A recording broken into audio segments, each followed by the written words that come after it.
Hi, my name's John. Here's the question. My PID is 8, so I already went ahead and I multiplied that by here at the top.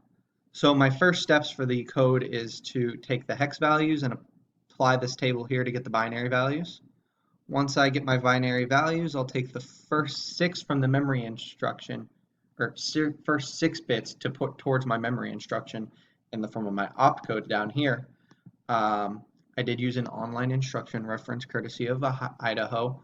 Um, the first 6 for the encoding to reference that I made sure I called it correctly is Andy.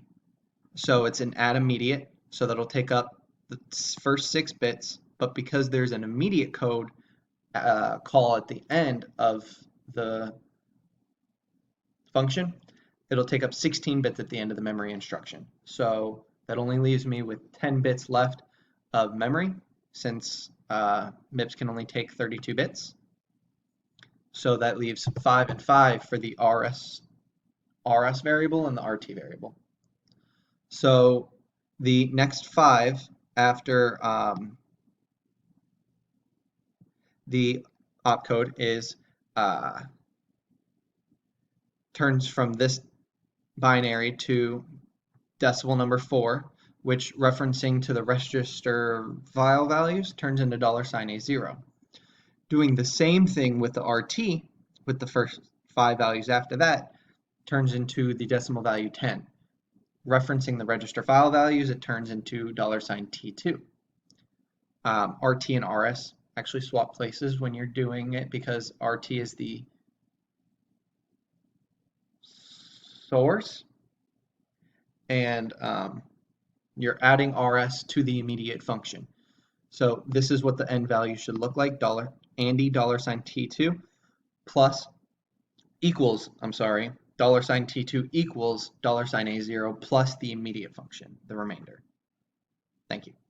All right, for the second part. Second part is similar situation, just different variables. So first I turned it to the binary value, and again I referenced the hex value, I referenced the binary to the opcode. The opcode actually turns it into branch on equal.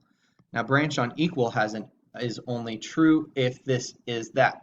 So it has an offset at the end. The offset takes up 16 bits, similar to the way the immediate takes up 16 bits for the memory instruction. So yet again, I'm left with 10 bits of available memory to use towards the function. So again, I'll have an RS and an RT. The RS turns into the decimal value 10, referencing the register file values, turns into $T2, just like in the last problem. But in this one, there's just straight zeros at the end for the last 5.